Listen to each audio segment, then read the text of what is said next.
नमस्कार दोस्तों, मैं हूं Raju Saini, international business standard and motivational speaker. दोस्तों मैं स्वागत करता हूं आप सबका आपके अपने यूट्यूब चैनल जिसका नाम है ग्लोबल एक्सपोर्ट, जहां पर हम इंपोर्ट एक्सपोर्ट की नॉलेज को क्रिटिकल नहीं सिंपल बनाते हैं। तो दोस्तों आज एक इंटरेस्टिंग टॉपिक लेके आऊं आपके लिए। कुछ लोग मुझे ये डायरेक्ट पूछते हैं कि डॉक्यूमेंट्स क्या क्या लगते हैं, तो उसके लिए मैं 2 वीडियो ऑलरेडी बना चुका है कि क्या क्या ऐसे डॉक्यूमेंट्स हैं जो कि आप खुद से बना सकते हैं और नॉर्मली डॉक्यूमेंट्स इंपोर्ट एक्सपोर्ट के बिजनेस में क्या चाहिए हैं। तो अभी एक क्वेश्चन आया है कि एक्सपोर्ट इंपोर्ट बिजनेस में किस किस डिपार्टमेंट से हमारा काम पड़ता है, यानी हमें अगर जैसे हम एक्सपोर्ट करेंगे इंपोर्ट करेंगे तो किस किस डिपार्टमेंट से हमें काम पड़ेगा या हमें जरूरत पड़ेगी, हमें किसी डिपार्टमेंट में जाना पड़ेगा या किसी डिपार्टमेंट का वेबसाइट विजिट करना पड़ेगा या किसी डिपार्टमेंट को हमें गवर्नमेंट का डिपार्टमेंट हो या प्राइवेट डिपार्टमेंट हो तो उससे आप मेल के थ्रू कम्युनिकेशन होगा, या किस किस डिपार्टमेंट के साथ में हमें काम करना रहेगा और हमें किस किस डिपार्टमेंट के बारे में नॉलेज होनी चाहिए। तो दोस्तों इन सभी डिपार्टमेंट के बारे में हम 1 बाय 1 डिस्कस करेंगे। दैट इज टोटल 17 डिपार्टमेंट है जो जिसमें कुछ 4-5 डिपार्टमेंट अगर इंटरनेशनल लेवल के हैं और बाकी रिमेनिंग 14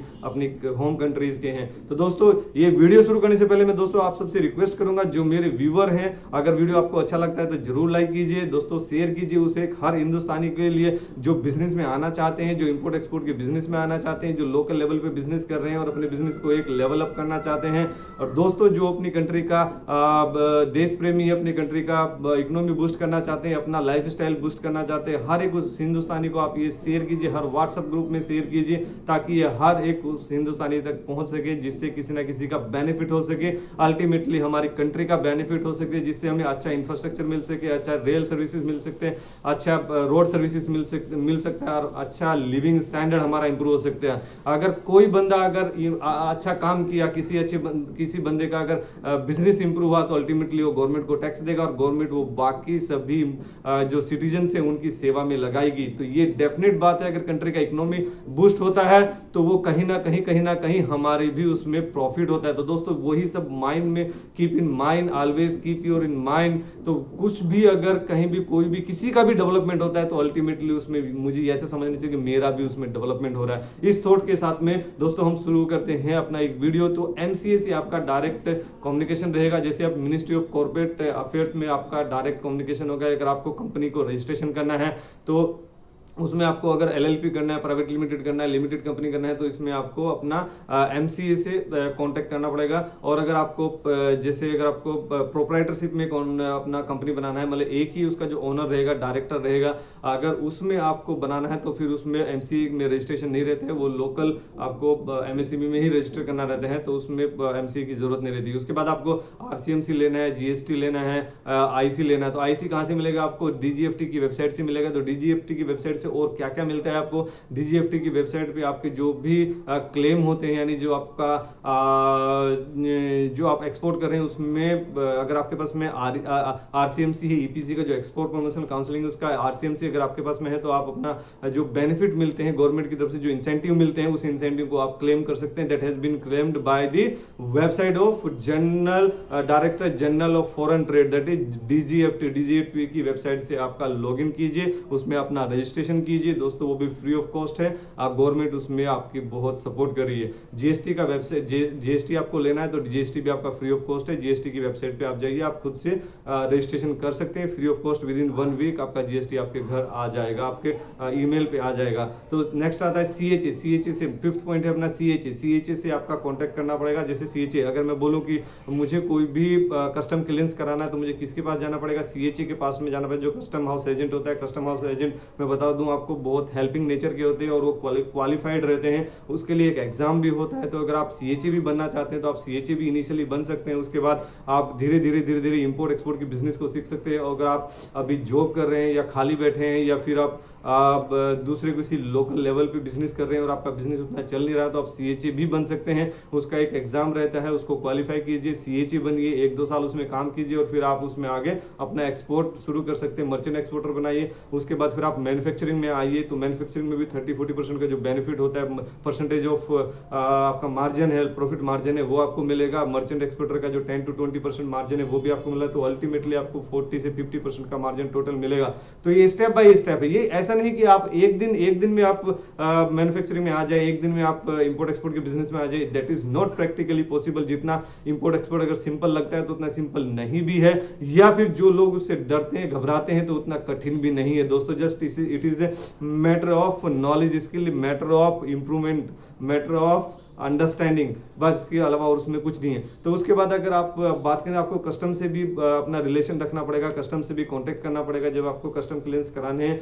तो आपका जो CHE रहेगा, आइस गेट की जो एक वेबसाइट रहती है, आइस गेट से आपका कॉन्टैक्ट रहेगा। आप डायरेक्ट भी आइस गेट की वेबसाइट पे आप विजिट कर सकते हैं www.icegate.com। तो उसमें आप अपना रजिस्ट्रेशन करा सकते हैं, अपना प्रोफाइल बना के रख सकते हैं। CHA का ऑलरेडी उसमें रहता है, CHA आपके बिहाफ पे जो उसका नॉमिनल मिनिमम चार्जेस रहता है वो उसको लेते हुए वो आपके हिसाब से, अगर जैसे आपका एक्सपोर्ट हो रहा है तो बिल ऑफ शिपिंग आपका फाइल होती है। अगर कोई आपका इंपोर्ट हो रहा है कहीं दूसरी कंट्री से इंडिया में आया है तो वो बिल ऑफ एंट्री होती है। तो उसमें बिल ऑफ एंट्री मतलब उसमें रिकॉर्ड करना पड़ता है, एंट्री करनी पड़ती है कि ये कस्टम आया है, ये इंपोर्ट आया है, ये कंटेनर आया है, तो इसका हमें क्लियरेंसेस कराने हैं। तो क्लियरेंस कराने उसमें क्वालिटी चेक ये सब जो भी होगा। अभी जैसे कुछ स्टैंडर्ड हमारे इंडिया में ऐसे बने हुए हैं जो कि अभी चाइना से कुछ गुड्स मंगा रहे हैं या म्यांमार से, ताइवान से, कहीं कहीं से भी कुछ मंगा रहे हैं, वो हमारा कस्टम में मतलब हमारे स्टैंडर्ड में नहीं है, मतलब वो हमारे स्टैंडर्ड से बिलो है, तो उसमें कस्टम नहीं। जैसे अगर बायर है, बायर ने तो पैसा दे दिया है,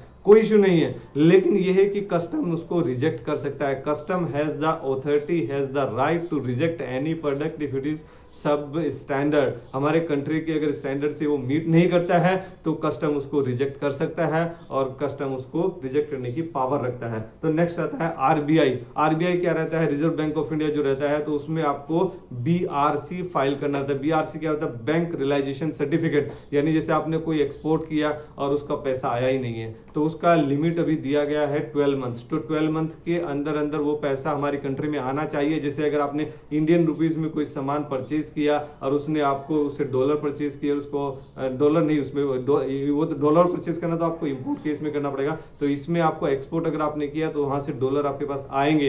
तो अगर डॉलर आपके पास नहीं आया है तो आपको फिर दिक्कत है, फिर आपको नोटिस आ जाएगा आरबीआई का। आरबीआई उसको गवर्न करती है और उसको टोटल जो बॉडी है, जो आप एक्सपोर्टर हैं, आपको उसमें रजिस्ट्रेशन कराना पड़ेगा। और बाद में उसमें बहुत दिक्कत आती है कि आपका पैसा क्यों नहीं आया, कहाँ चला गया, क्या है। रिकंसिलेशन में इट्स लॉन्ग प्रोसेस और उसमें बहुत टाइम आपका कंज्यूम होता है। तो दोस्तों मैं आप सबको यही एडवाइस करूंगी, जो लोग एक्सपोर्टर के हैं, कई बार एक्सपोर्टर्स को भी नहीं पता रहता है, सीधे हैं, भोले हैं, कई बार एक्सपोर्ट कर दिया है और एक्सपोर्ट कर भी रहे हैं, लेकिन आरबीआई का जो रूल है उसको नहीं मालूम है, नहीं आइडिया है, तो कई बार वो ऐसे फंस जाते हैं। तो दोस्तों मैं सबसे यही बताता हूं, मेरा काम है आपको जेन्युइन नॉलेज देना, आपकी स्किल्स इंप्रूव कराना, और जिससे आप अपने प्रॉफिट मार्जिन को इंप्रूव कर सके, मैक्सिमाइज कर सकते हैं, हमारी कंट्री का इकोनॉमी बूस्ट हो सके।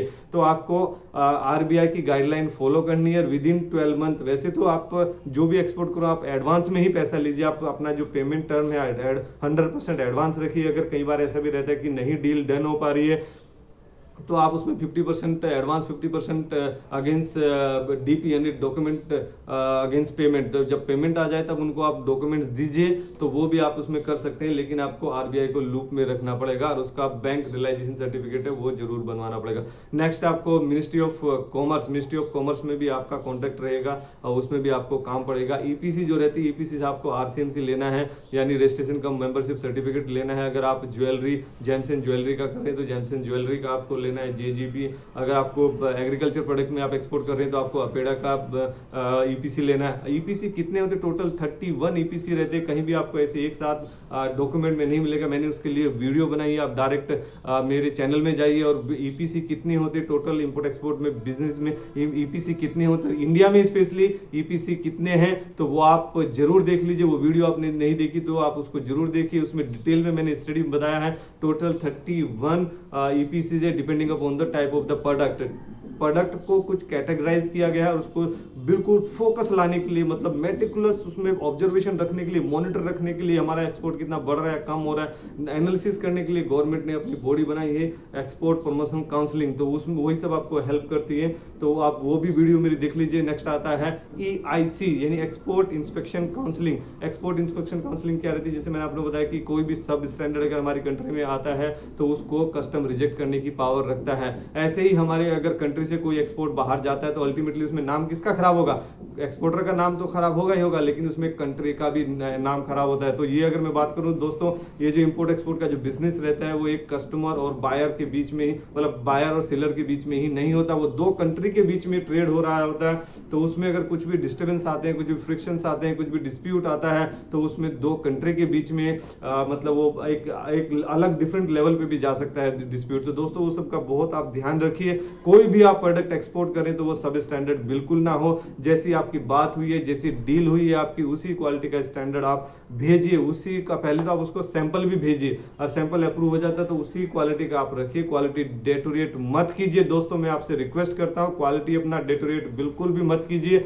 2-3 रुपए 4 रुपए के लिए हम लोग कुछ ऐसा कर देते हैं, बिल्कुल मत कीजिए। उसका बहुत निगेटिव इंपैक्ट पड़ता है। उसमें कस्टमर फिर आपको डायरेक्ट रिपीट ऑर्डर भी नहीं देगा, तो आपको नए कस्टमर ढूंढने में बहुत दिक्कत होती है। आपका समय बहुत इसमें वेस्ट होता है, कंज्यूम होता है, तो आप वैसा बिल्कुल मत कीजिए दोस्तों।